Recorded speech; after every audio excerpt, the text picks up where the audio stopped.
guys, this is Comic Uno, and today I'm doing a review for Spider-Man Homecoming. So let's start talking about this movie. Of course, I'm going to have a non-spoiler portion and a spoiler portion, so I'll warn you once I get to the spoilers. So, Spider-Man Homecoming. I was so stoked for this movie. I am a huge Spider-Man fan, if you don't know.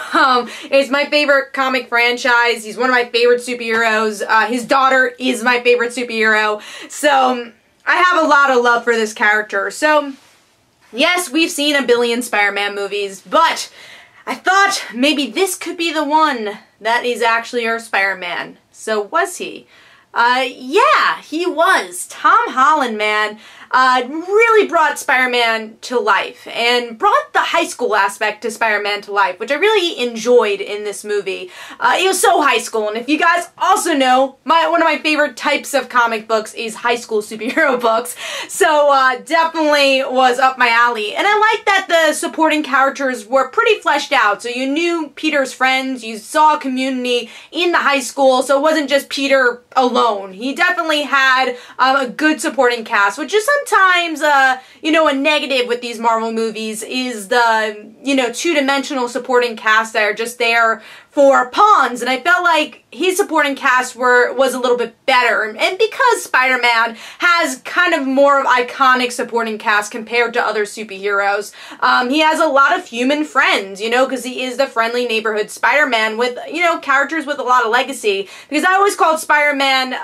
you know, the superhero version of Archie, really, because he is, you know, the supporting cast aspect, the high school aspect was very Archie, and a lot of the characters felt like the Archie supporting cast, except it's, you know, Spider-Man's a superhero. So anyways, going into the movie though, I really enjoyed it. I thought the villain was very fleshed out, which I was happy about, because that's also kind of a negative we get with Marvel movies, is kind of the twirling your mustache villain, and I felt like Vulture was a bit more than that. So I was happy to see him on screen, because we haven't seen Vulture in the past. We've seen other Spider-Man villains. Of course, Green Goblin was a big villain in the original Spider-Man trilogy. Even though Vulture kind of had a Green Goblin look to him, especially his actual machinery felt a lot like the Goblin Glider, but the character himself was completely different from Green Goblin / Norman Osborn. But yeah, what really I enjoyed about this movie was the humor.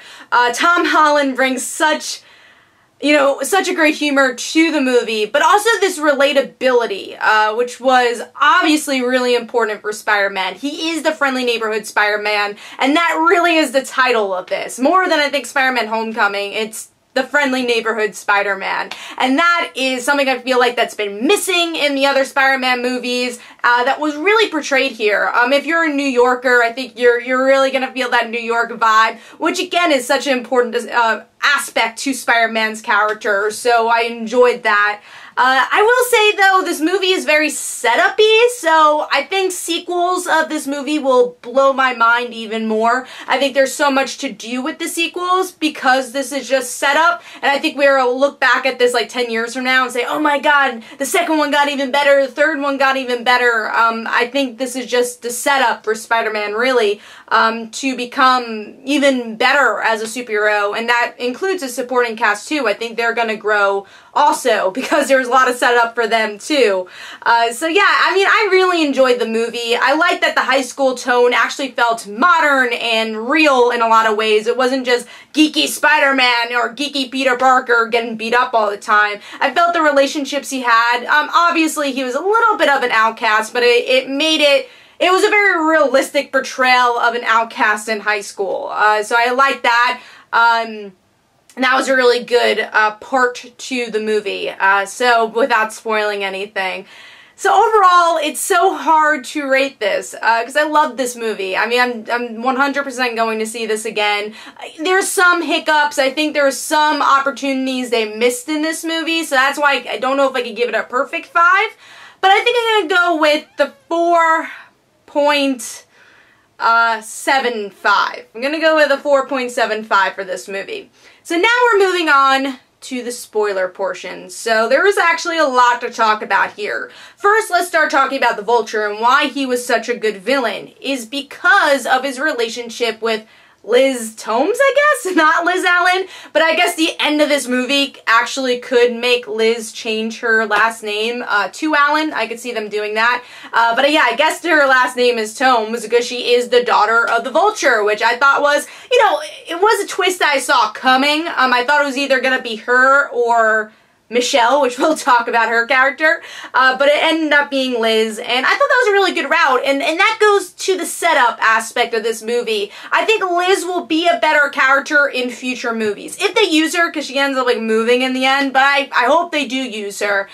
She has a potential to be Firestar, which would be awesome, because if you guys remember that old cartoon, Spider-Man and His Amazing Friends, Firestar was part of that, and also there's a Firestar type character with Liz Allen in the Ultimate Universe, but she instead is the daughter of the Blob and is a mutant. So I think this actually would be a good route to, hey, she's still a daughter of a villain, and she got fire powers in another way. I'd really like them to go that route because, you know, there's definitely some of the female characters are just kind of token characters. For now, I do think there's development for them, but and also want to mention, it was great to see Pepper in the end of this movie. I think that's just set up for her to be in the future films. I miss Pepper. I, to this day, still think she's the most developed female character of the Marvel movies.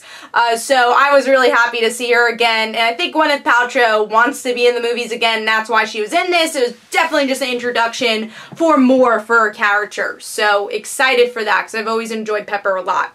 Moving on to Michelle. I want to talk about Michelle because obviously it was revealed in the end of the movie that her name is MJ. So yes, after all those rumors, she is MJ. But she was still right. She's not Mary Jane. She is Michelle something. I guess her middle name is something with a J. I guess maybe it could be Jane. I don't know. But she's not Mary Jane. And her character, I really liked her. I love Zendaya. I loved how sarcastic she was. Her, you know, she hit those comedic moments so well. But, is she Mary Jane? I don't know. You know, I'm used to the party girl Mary Jane, but maybe it's the Ultimate Universe version of Mary Jane who was a little bit geekier, so I could see that. I could see them going that route. And it's so obvious that she knows that he's Spider-Man, but just doesn't even want to say anything. It's not worth her time. So I'm actually really interested to see this version. Will it be the 616 version of Mary Jane? I don't think so. I think they're honestly going more the Ultimate route with Spider-Man anyways, and that's okay. And like I said, Zendaya was such an interesting character, but goes back to, I don't think she was in the movie enough. I wanted to see more of her, and that goes back to the setup aspect of this movie. That's another spoiler I wanted to talk about. Those are the two big ones. I like Ned in this movie. I thought Ned was a lot of fun. But once again, he was, I mean, we all said he was Gonke from the trailer.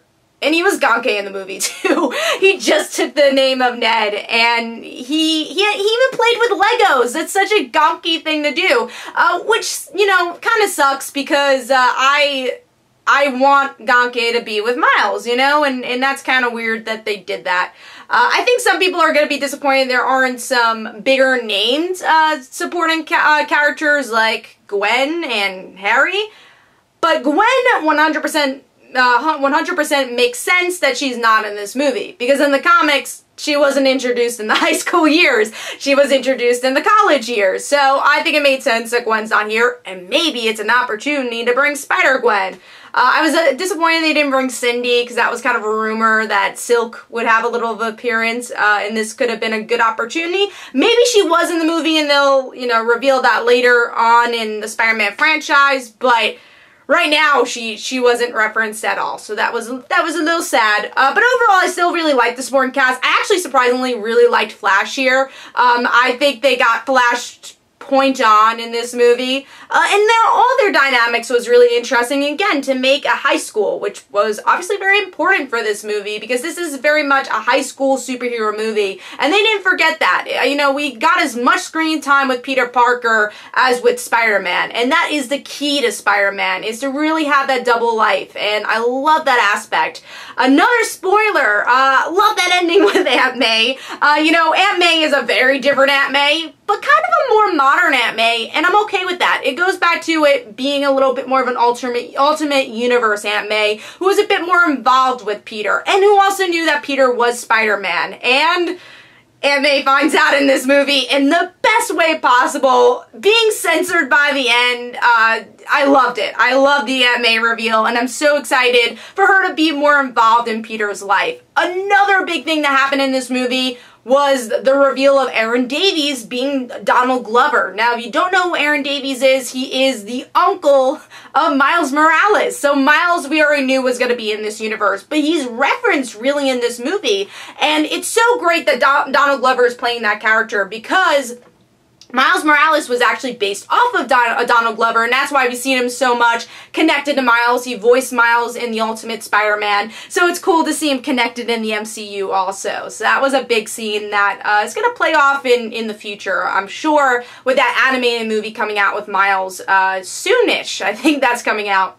But yeah, overall, I love this movie. I could talk about it all day, the little things they added in it, and, you know, the characters. I really enjoyed it. Again, the only thing, a lot of setup. I do think that future movies will be even better than that. Another reference was the Iron Spider suit. That was awesome in the end. That Peter just said, nah, I don't want to be Avenger, I'm cool. Because he is the friendly neighborhood Spider-Man. That was so awesome. I love that. So like I said, could talk about this movie all day. But I'm going to give it 4.75 stars. I am stoked to see what happens with Spider-Man in the future. The ending credits were fun. I think it showed that Vulture was kind of turning over a new leaf, that he wanted to be a better person. I thought that was cool. In the Captain America ending, even though it's kind of a letdown, there wasn't any big reveal of like Sydney Moon or Spider-Gwen or Miles, you know, even though there wasn't a big reveal like that.